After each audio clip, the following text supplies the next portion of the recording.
여러분, 인생을 살다 보면 나를 수렁에서 건져줄 구세주 같은 사람을 만날 때가 있습니다. 평생 돗자리나 짜며 떠돌던 유비에게 서서라는 인물이 바로 그런 존재였습니다. 그런데 지금 유비는 격렬하게 소리치며 부하들에게 명령하고 있습니다. 저 멀리 떠나가는 서서의 뒷모습이 보이도록 눈앞의 나무들을 모두 베어버리라고 말입니다. 도대체 무엇이 그토록 서러웠길래 인덕의 군주라 불리던 유비가 이토록 처절하게 무너져 내린 것일까요? 이야기는 조조의 서슬 퍼런 칸날이 유비의 목을 겨누던 그 절박한 순간으로 거슬러 올라갑니다.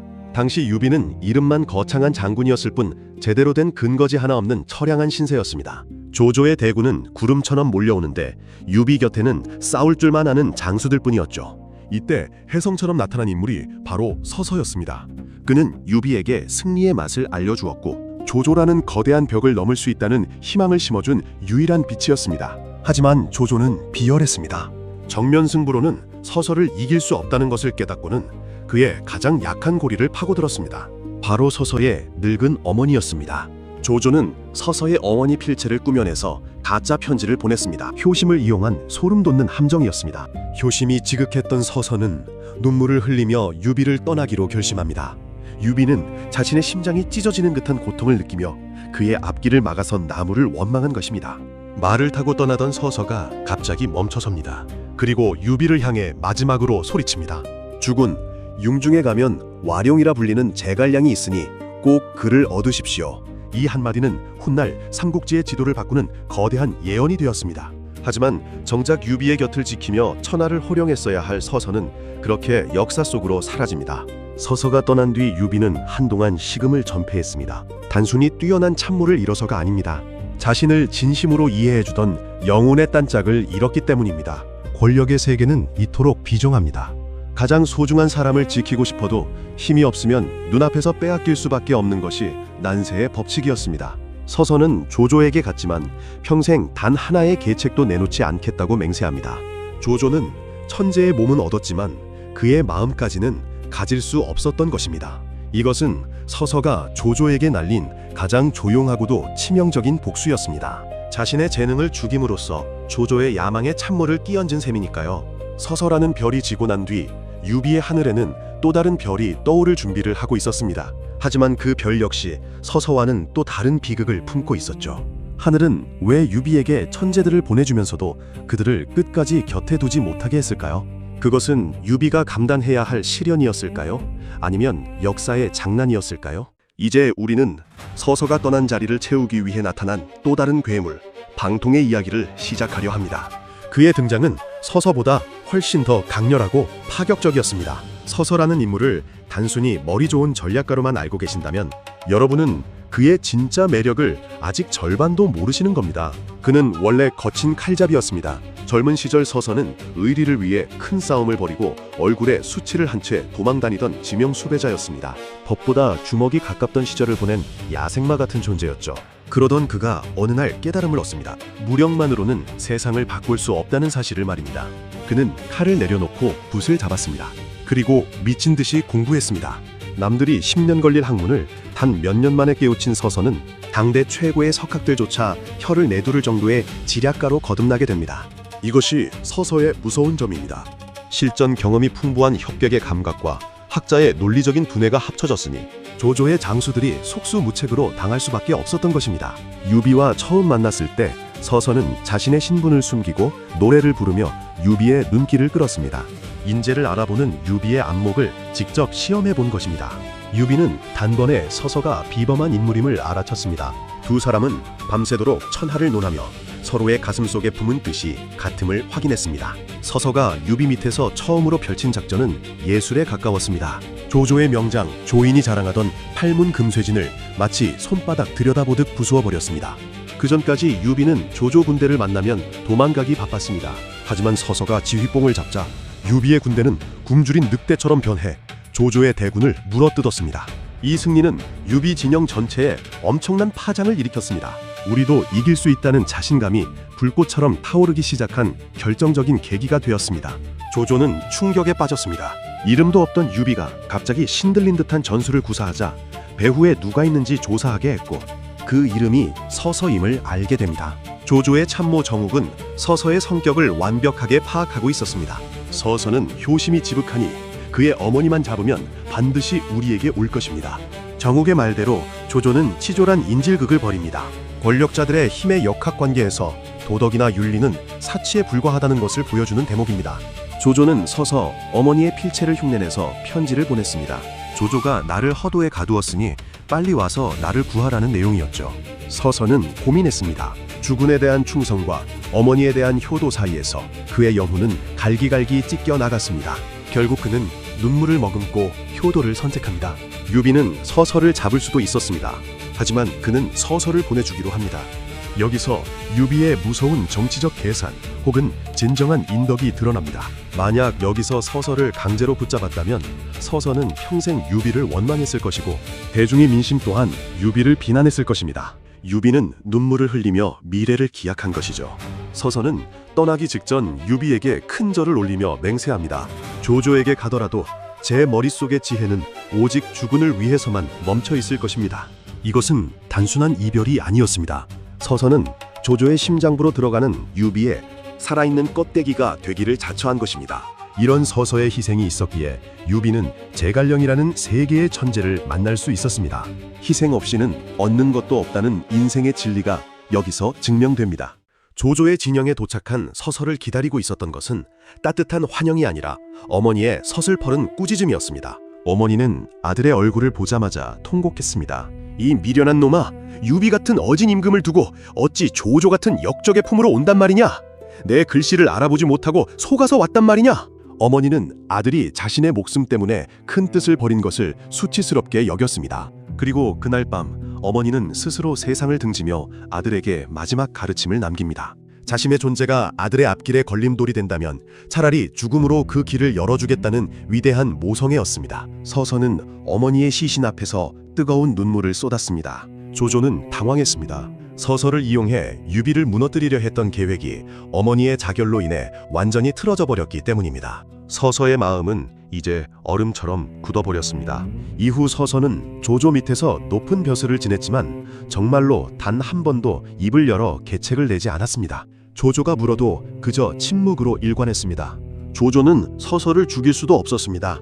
그의 재능이 아까웠고 어머니를 잃게 한 마당에 서서까지 해친다면 세상의 비난을 감당할 수 없었기 때문입니다. 서서의 침묵은 조조에게는 고문과도 같았습니다. 눈앞에 천하 제일의 보검을 두고도 칼집에서 꺼내지 못하는 주인의 심정이었을 것입니다. 한편 서서가 떠난 뒤 유비는 제갈량을 찾아가 삼고초려를 마칩니다. 제갈량의 등장은 서서가 남긴 마지막 불꽃이 거대한 들불로 번지는 과정이었습니다. 사람들은 말합니다. 만약 서서가 유비 곁에 남고 제갈량까지 가세했다면 총나라는 훨씬 빨리 천하를 통일했을 것이라고 말입니다.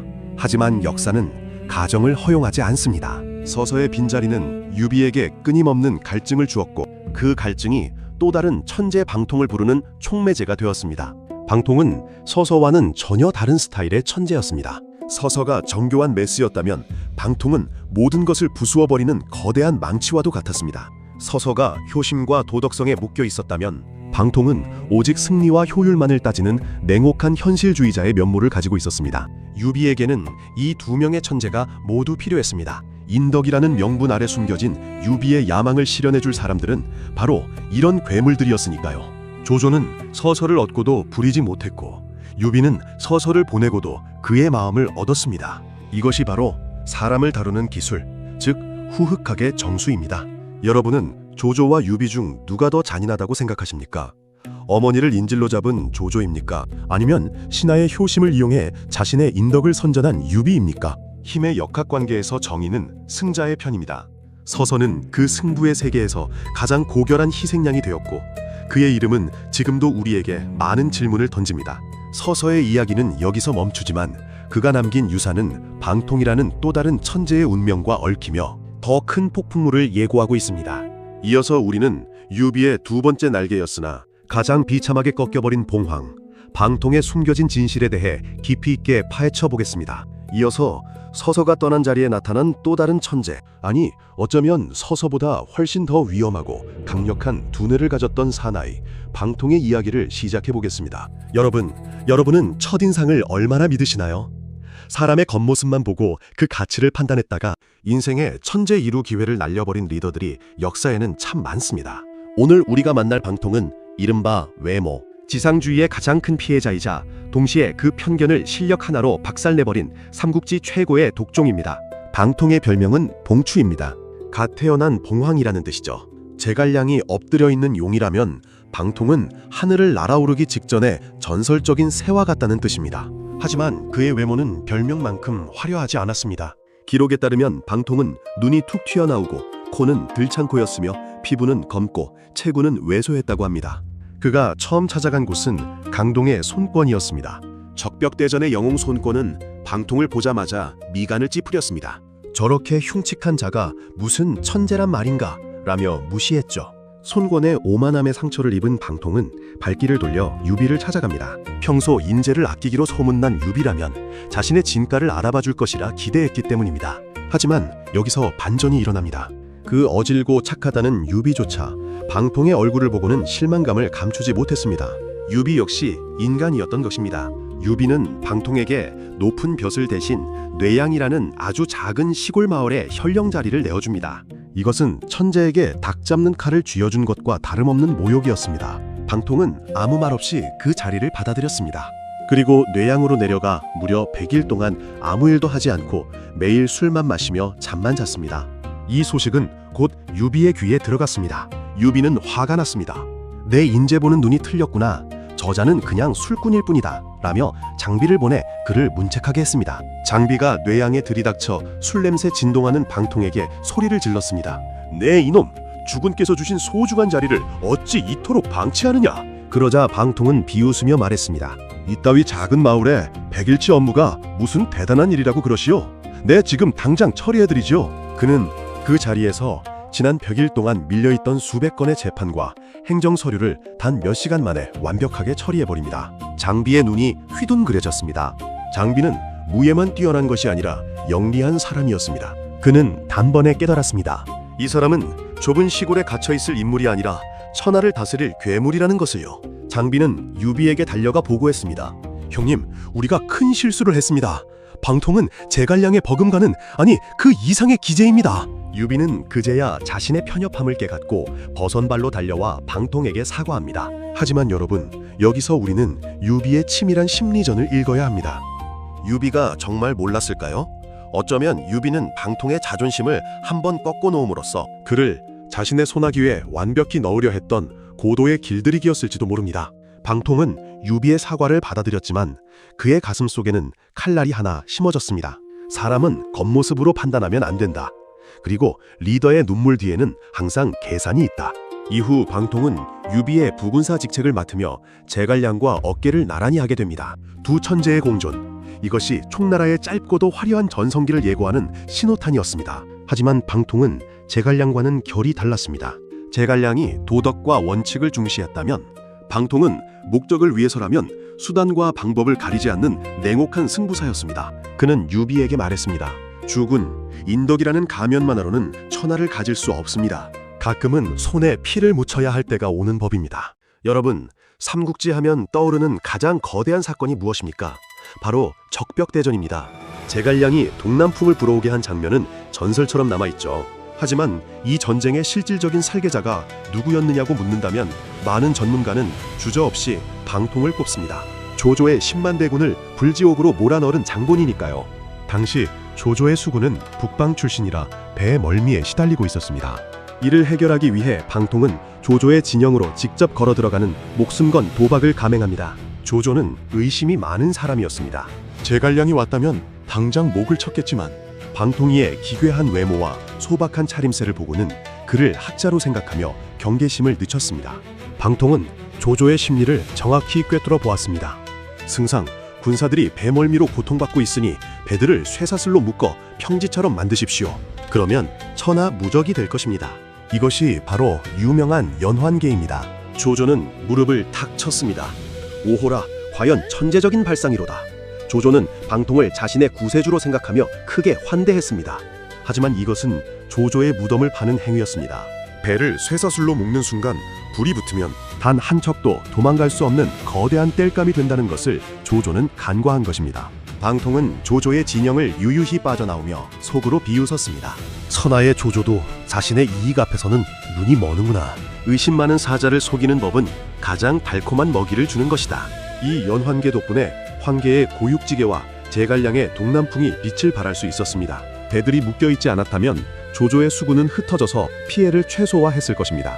적벽대전의 승리 이후 방통의 이름은 천하에 진동했습니다. 하지만 방통은 만족하지 않았습니다.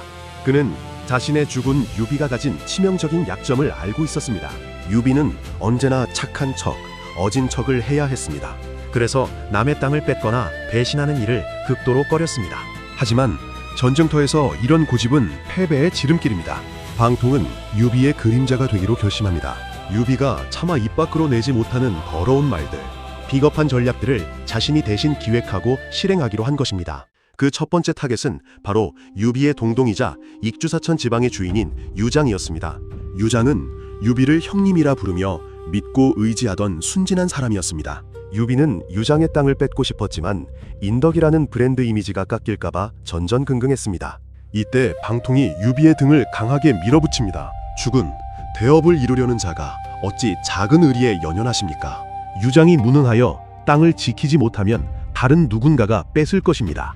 그때 가서 후회하시겠습니까? 방통의 논리는 차가웠습니다. 역사는 승자의 기록입니다. 주군이 천하를 통일하면 이 작은 배신은 필연적인 결단으로 칭송받을 것입니다. 유비는 방통의 말에 마음이 흔들렸습니다. 착한 사람으로 남고 싶은 욕망과 황제가 되고 싶은 욕망 사이에서 유비는 지독한 열병을 앓기 시작했습니다. 방통은 유비의 심리적 부담을 덜어주기 위해 3가지 계책을 제시합니다. 가장 잔인한 상책부터 가장 완만하고 명분을 챙기는 하책까지 말입니다. 그는 유비가 하책을 선택할 것을 알고 있었습니다. 그리고 그 과정에서 발생하는 모든 비난을 자신이 짊어지기로 했습니다. 참모로서 주군의 영혼을 대신 파는 행위였습니다. 이 시기 방통의 심리 상태는 매우 복잡했습니다. 그는 자신이 유비의 나쁜 손이 되어가는 것을 즐기는 동시에 제갈량의 깨끗한 명성에 대한 질투심도 느끼고 있었습니다. 제갈량이 성도에 남아 후방을 다스리며 빛나는 명성을 쌓을 때 자신은 진흙탕 싸움을 하며 유비의 탐욕을 채워주는 역할을 수행해야 했기 때문입니다. 천재들은 서로를 아끼면서도 시기합니다. 방통은 생각했습니다. 제갈량이 촉의 태양이라면 나는 그 태양이 빛나기 위해 기꺼이 밤이 되리라. 하지만 누가 더 위대한지는 역사가 말해주겠지. 방통의 독설과 전략은 점점 더 날카로워졌습니다. 그는 유비가 내면의 욕망을 직시하게 만들었고 마침내 유비는 군대를 움직여 익주로 진격하기 시작합니다. 여러분, 술은 사람의 본 모습을 드러내는 마법의 약이라고 하죠. 유비와 방통 사이에도 술로 인해 그들의 관계가 뿌리째 흔들릴 뻔한 위험한 순간이 있었습니다. 유비의 군대가 익주의 중요한 요충지를 점령하고 승리를 축하하는 연회를 열었을 때입니다. 유비는 기분이 무척 좋았습니다. 술잔을 높이 들며 신하들에게 자랑했습니다. 오늘의 승리는 참으로 즐겁구나. 천하를 얻는 길이 바로 눈앞에 보이는 듯하다. 유비는 평소의 겸손함을 잊고 승리에 취해 있었습니다. 그때 술석에서 가만히 술을 따르던 방통이 찬물을 끼얹는 발언을 합니다. 남의 나라를 공격하여 뺏으면서 그것을 즐거움이라 하시니 이것이 어찌 인자한 군주의 모습이겠습니까?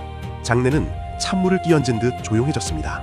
유비의 안색이 순식간에 불그락푸르락 변했습니다. 유비에게 인덕은 생명과도 같은 가면인데 방통이 그것을 정면으로 비판한 것입니다. 유비는 화를 참지 못하고 소리쳤습니다. 옛날 무왕도 주왕을 치고 즐거워했다. 네가 하는 말이 어찌 이리 무례하냐. 당장 내 눈앞에서 사라져라. 방통은 조금도 당황하지 않고 허허 웃으며 자리에서 일어나 밖으로 나갔습니다. 그는 유비가 자신의 본심을 들킨 것에 대한 방어 기제로 화를 내고 있음을 알았습니다. 잠시 후 술이 깬 유비는 뒤늦게 후회했습니다. 방통 같은 천재를 잃으면 익주 정벌은 고사하고 자신의 목숨조차 위태롭다는 것을 누구보다 잘 알고 있었기 때문입니다. 유비는 사람을 보내 방통을 다시 불러들였습니다. 방통은 아무 일도 없었다는 듯 다시 자리에 앉아 술을 마셨습니다. 유비가 쑥스러운 듯 물었습니다. 아까 일은 누가 잘못한 것이오? 유비는 방통이 제가 잘못했습니다 라고 사과하며 체면을 세워주길 바랐을 것입니다. 하지만 방통의 대답은 더 걸작이었습니다. 군신이 함께 잘못한 것입니다. 주군은 즐거워할 일이 아닌데 즐거워하셨고 저는 하지 말아야 할 말을 했으니 둘 다 잘못한 것 아닙니까? 방통은 유비와 동등한 위치에서 대화하려 했습니다. 그는 주군에게 맹목적으로 충성하는 노예가 아니라 군주를 올바른 길로 이끄는 파트너이고 싶었던 것입니다. 유비는 껄껄 웃으며 방통의 손을 잡았습니다. 하지만 이 사건은 유비의 가슴속에 깊은 자국을 남겼습니다. 방통은 제갈량보다 다루기 힘들다. 그는 내 속마음을 너무 정확히 읽는다. 리더는 자신의 약점을 너무 잘 아는 참모를 두려워하게 마련입니다. 유비와 방통 사이에는 보이지 않는 미묘한 심리적 긴장감이 흐르기 시작했습니다. 방통 역시 조급함을 느끼기 시작했습니다. 제갈량은 유비의 전폭적인 신뢰를 받으며 이미 2인자의 자리를 굳혔는데 자신은 여전히 유비의 의심과 싸워야 했기 때문입니다. 그는 결정적인 한 방을 원했습니다. 유비가 자신 없이는 단 하루도 버틸 수 없게 만들 만한 압도적인 승리, 즉 익주의 수도 성도를 단숨에 점령하는 공을 세우고 싶었습니다. 이러한 조급함은 방통의 냉철한 판단력을 흐리게 만들었습니다. 평소라면 결코 범하지 않았을 실수를 저지르게 되는 복선이 여기서 깔리게 됩니다. 익주 정벌이 막바지에 다다랐을 때 제갈량으로부터 편지가 도착합니다. 별의 기운이 불길하니 부디 몸을 사리고 천천히 진군하라는 경고였습니다. 방통은 이 편지를 비웃었습니다. 공명이 내 공을 시기하여 나를 멈춰 세우려 하는구나. 하늘의 뜻 운운하며 나를 가르치려 들다니. 방통은 제갈량의 조언을 정치적 견제로 받아들였습니다. 2인자 자리를 뺏길까봐 두려워하는 경쟁자의 방해 공작으로 치부해버린 것입니다. 방통은 진군 속도를 높였습니다. 주변의 만류도 소용없었습니다. 그는 자신의 천재성이 운명조차 이길 수 있다고 믿는 오만함의 늪에 빠져들고 있었습니다. 역설적이게도 유비를 위해 자신의 영혼을 팔았던 방통은 정작 자신의 자존심을 지키기 위해 가장 위험한 길로 발을 내딛게 됩니다. 힘의 역학관계에서 2인자 경쟁은 때로 조직의 승리보다 개인의 증명을 우선시하게 만듭니다. 방통의 비극은 여기서부터 예견된 것이었습니다. 이어서 우리는 방통이 왜 그토록 서둘러 낙봉파로 향했는지, 그리고 그의 죽음이 유비에게 남긴 뼈아픈 교훈이 무엇인지 다루어 보겠습니다. 앞서 얘기했듯이 방통은 제갈량의 충고를 정치적 견제로 오해하며 무리한 진군을 선택했습니다. 천재의 조급함이 부른 비극적인 결말은 이제 피할 수 없는 운명의 소용돌이 속으로 빠져듭니다. 여러분은 징크스나 불길한 예감을 믿으시나요? 평소 냉철하던 방통이 죽음의 문턱으로 향할 때 그 주변에는 수많은 경고 신호가 있었습니다. 하지만 그는 그 모든 신호를 자신의 오만함으로 덮어버렸습니다. 전투가 시작되기 직전 방통이 타고 있던 말이 갑자기 앞발을 들며 그를 땅바닥에 떨어뜨렸습니다. 말조차 주인을 막으려 했던 것일까요? 유비는 불길한 예감에 휩싸여 자신이 아끼던 백마, 정로를 방통에게 내어주었습니다. 이 백마는 원래 주인을 해치는 말이라는 소문이 돌던 문제의 말이었습니다. 하지만 유비는 자신의 운명으로 그 저주를 이겨냈다고 믿었죠. 방통은 주군의 말을 선물 받은 것에 크게 감동하며 고집스럽게 진격을 명령했습니다. 방통이 이끄는 군대가 좁고 험한 산길에 접어들었을 때입니다. 양 옆은 깎아지른 듯한 절벽이었고 나무들이 빽빽하게 우거져 있었습니다. 그는 문득 길을 멈추고 옆에 있던 부하에게 이 지형의 이름을 물었습니다. 부하가 대답했습니다. 이곳은 낙봉파라고 불리는 곳입니다. 그 말을 듣는 순간 방통의 얼굴은 종이장처럼 하얗게 질렸습니다.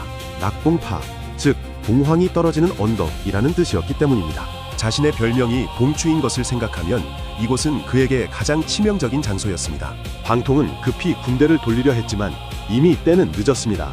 절벽 위에서 수만 발의 화살이 비처럼 쏟아지기 시작했습니다. 익주의 장수 장임은 방통이 유비의 백마를 타고 있다는 것을 알고 집중 사격을 퍼부었습니다. 방통은 그 자리에서 수많은 화살을 피하지 못했습니다. 속수무책으로 떨어지는 그의 모습은 참혹하기 그지없었습니다. 방통은 죽어가는 순간 무슨 생각을 했을까요? 제갈량의 말을 듣지 않은 것에 대한 후회였을까요? 아니면 자신의 천재성이 이토록 허망하게 꺾이는 것에 대한 분노였을까요? 그의 나이 고작 36이었습니다. 방통의 죽음은 단순히 한 명의 참모를 잃은 것이 아니었습니다. 유비가 세운 모든 전략이 뿌리째 흔들리는 대사건이었습니다. 유비는 방통의 시신을 붙잡고 목 놓아 울었습니다. 자신의 욕심이 천재를 죽였다고 자책했죠. 사실 방통의 죽음에는 미스터리가 하나 있습니다. 어떤 이들은 방통이 유비에게 익주 점령의 명분을 주기 위해 일부러 죽음을 택했다고 주장합니다. 유비가 땅을 뺏는 것을 망설이자 자신의 희생으로 명분을 만들었다는 것이죠. 하지만 설령 그것이 사실이라 해도 그 대가는 너무나 컸습니다. 방통이 죽음으로써 유비는 형주에 있던 제갈량을 불러올 수밖에 없었습니다. 이것은 삼국지 전체의 역사를 바꾸는 뼈아픈 악재로 작용하게 됩니다.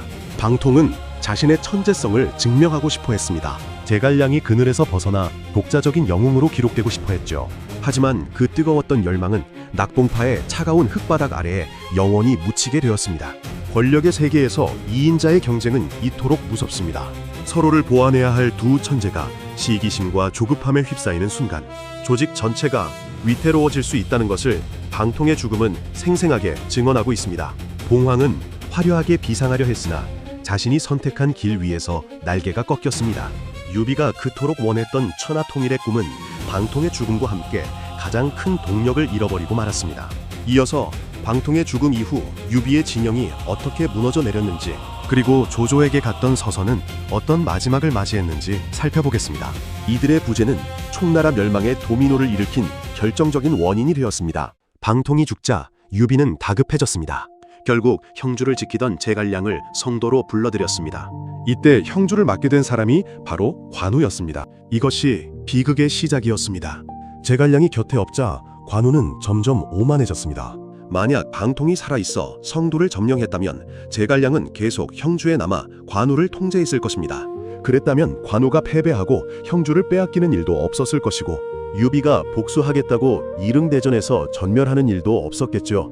결국 방통의 죽음은 관우의 죽음으로, 다시 유비의 죽음으로 이어지는 거대한 파멸의 고리가 되었습니다. 천재 한 명을 잃은 대가가 나라의 존망을 결정짓는 엄청난 결과를 초래한 셈입니다. 한편 조조에게 떠났던 서서는 어떻게 되었을까요? 그는 맹세대로 조조 밑에서 단 한마디의 계책도 내지 않았습니다. 조조는 그를 곁에 두고도 정작 위기의 순간에는 그의 지혜를 전혀 빌릴 수 없었습니다. 적벽대전 당시 서서는 방통의 연환계를 단번에 알아챘습니다. 하지만 그는 조조에게 진실을 말하지 않았습니다. 오히려 그 혼란을 틈타 자신은 전장에서 멀리 떨어진 곳으로 도망칠 궁리만 했습니다. 서서는 자신의 재능을 스스로 감옥에 가둔 채 평생을 보냈습니다. 조조라는 거대한 권력에 대한 조용한 저항이었지만, 한편으로는 자신의 재능을 꽃피우지 못한 비운의 천재로 남게 된 것이죠. 유비는 훗날 황제의 자리에 올랐지만 서서와 방통의 빈자리를 늘 그리워했습니다. 제갈량 혼자서 나라의 모든 일을 처리하며 과로로 쓰러져 갈 때마다 유비는 낙봉파에서 죽은 방통을 떠올리며 눈물 지었을 것입니다. 우리는 여기서 중요한 인생의 교훈을 얻습니다. 아무리 뛰어난 인재를 얻어도 리더가 그들의 심리적 역학관계를 조절하지 못하고 편견으로 대한다면 결국 그 인재는 떠나거나 죽게 된다는 사실입니다. 서서는 효심이라는 인간의 본능 때문에 떠났고, 방통은 욕망이라는 인간의 한계 때문에 비극을 맞았습니다. 유비는 그들의 마음을 완벽하게 통제하지 못했기에 천하통일이라는 대업을 완성할 수 없었습니다. 여러분, 여러분의 곁에 있는 소중한 사람들은 지금 어떤 마음을 품고 있나요?